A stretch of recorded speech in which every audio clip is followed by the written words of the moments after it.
So starting off with Kaladesh, I want to start off my draft like any other draft. I want to look for the removal or like any high quality card.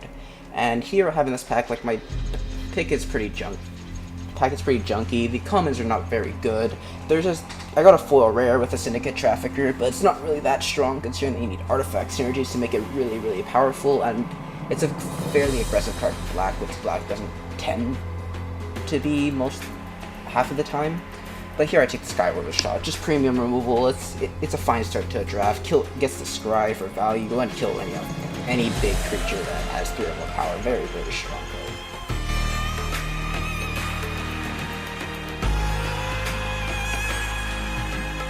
card. My second pick here is either between, I see Welding Sparks, and at the back of the pack I see Renegade Freighter. Now, I know Welding Sparks is removal, really good removal at that, but the Renegade Freighter is just such a high quality creature, and it's also an artifact just to not turn out to be that irrelevant at the end of the draft, as you will see later. But yeah, Renegade Freighter, I remember it being super, super strong. 3 mana, 5/4 trample attacker is so above the curve that it beats our Reaper spell in my opinion.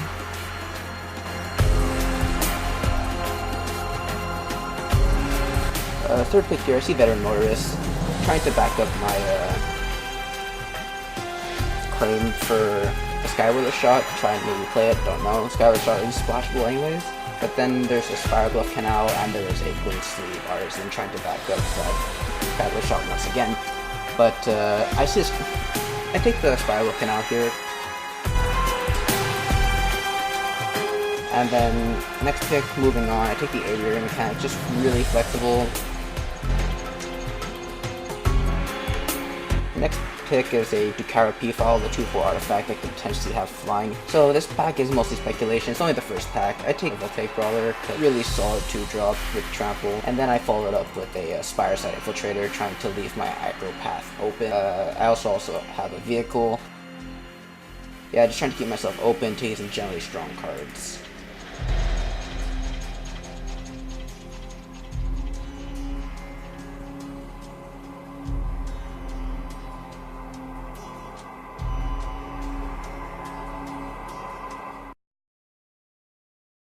My cards that are really notable in this pack for me is Renegade Freighter, Skyward Shot.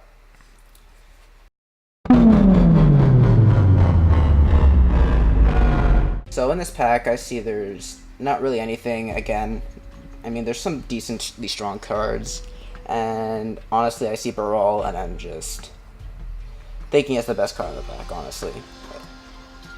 Especially in this blue-red spells variant, I already have the Spiral Canal to support it, and I also have, like, nothing to lose. This pack was not the greatest. Like, I think the best card after this, in my opinion, would have been the Ether Chaser, but I'm like, we're all just solid.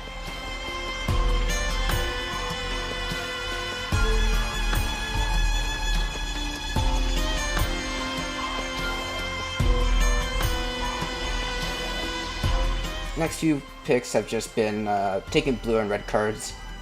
Simple as that. Trying to solidify myself in those colors.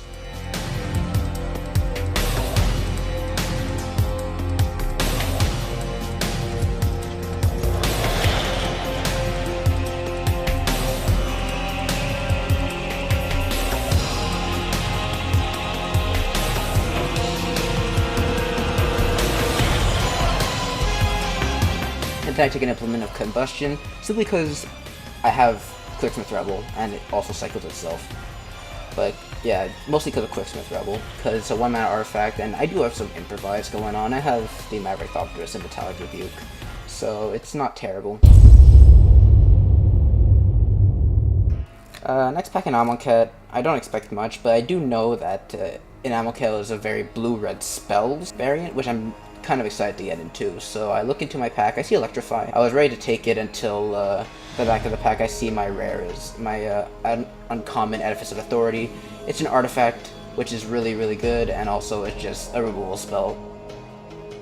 My next few picks were Seeker of Insights. I like looting as a mechanic. Getting better cards for any situation is just really strong. And yeah, nothing really notable came after that. I took some stuff for the sideboard, took some creatures, took a Winter Rebuke,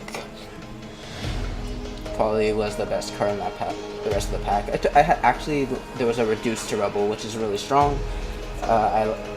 In my deck particularly, considering that the counter portion is not totally irrelevant, I do have some synergy, and also it just happens to be 2 spells in 1 card, which could just affect the board dramatically depending on what creatures I have.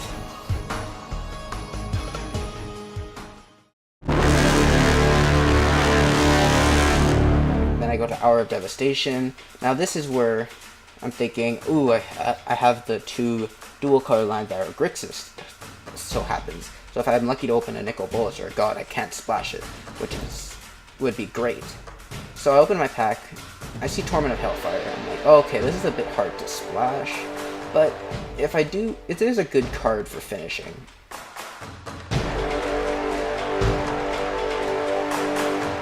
So here I take the Puncturing Blow, easy pick, get a removal spell, and you really need removal, so it's premium, gets to exile a creature, it's sorcery, but deals 5 damage for 4, so it's not terrible.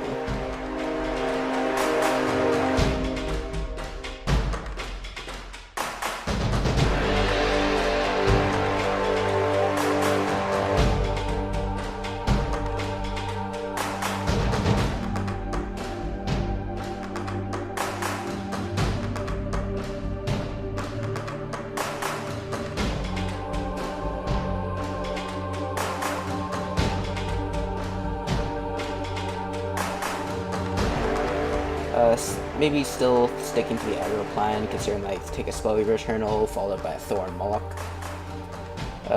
Blur of Blades, pretty okay running 1 in my deck.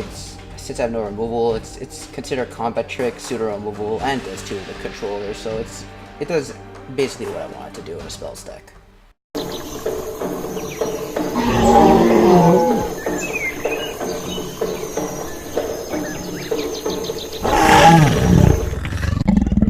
Now we go into Ixalan.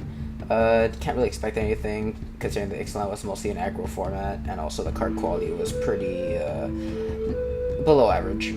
I opened Fell Flagship, nothing to write home about. It's okay, but I'd rather take the Siren Storm Tamer in the pack. It's an evasive flyer, can protect your other creatures, and it works with Parole, which I figured out later.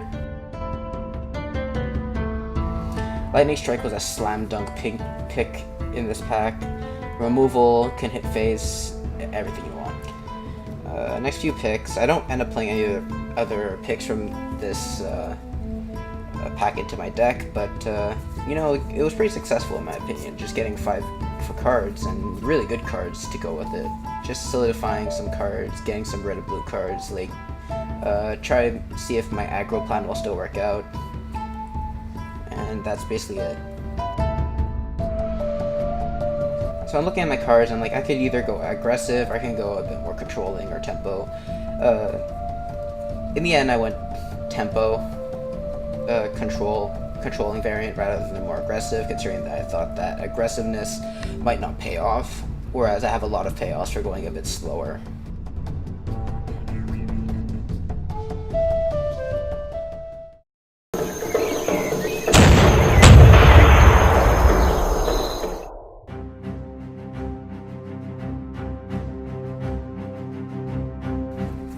I see the negate, maybe it'll wheel, maybe not, but I do want to get a negate from this pack, considering that it's a really good card. It gets to counter mostly anything that could worry you.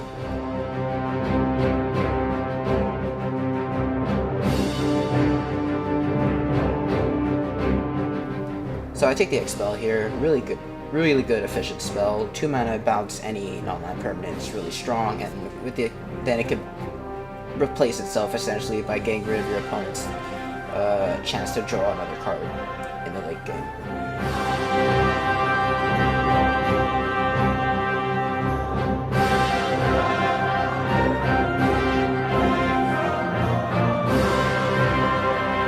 I take the Warnock here, just a really solid removal spell.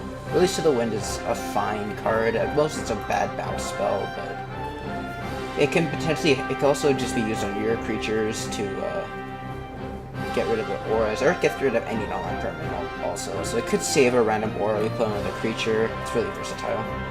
Take it for the sideboard. I take the Fanatical Firebrand and try to see if my road to aggro is still viable. And yeah, I just continue from there. I didn't need Shatter. I have a Demolish already.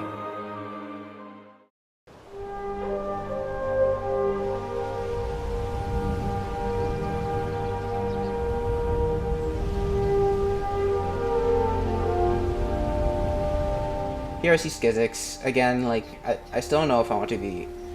At this point, with my power being so huge, being able to review my cards in a very limited amount of time is quite difficult, so I'm just, again, taking some blue and red cards that can maybe fit multiple archetypes. If I knew I was going to go with more control, I'd maybe taking the Blink of an Eye. Here is an easy Shivan. Next pack was easy Shivan Fire.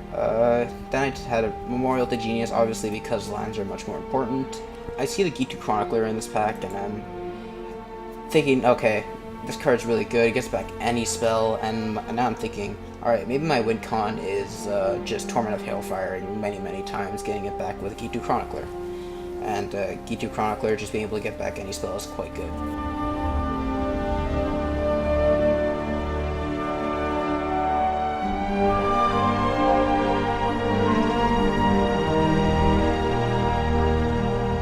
My deck is going to be more aggressive and more tempo-based, instead of being more controlling, because that's what I've been picking due to the influx of Rivals and Ixalan block, and also even Amonkhet block in a way, in our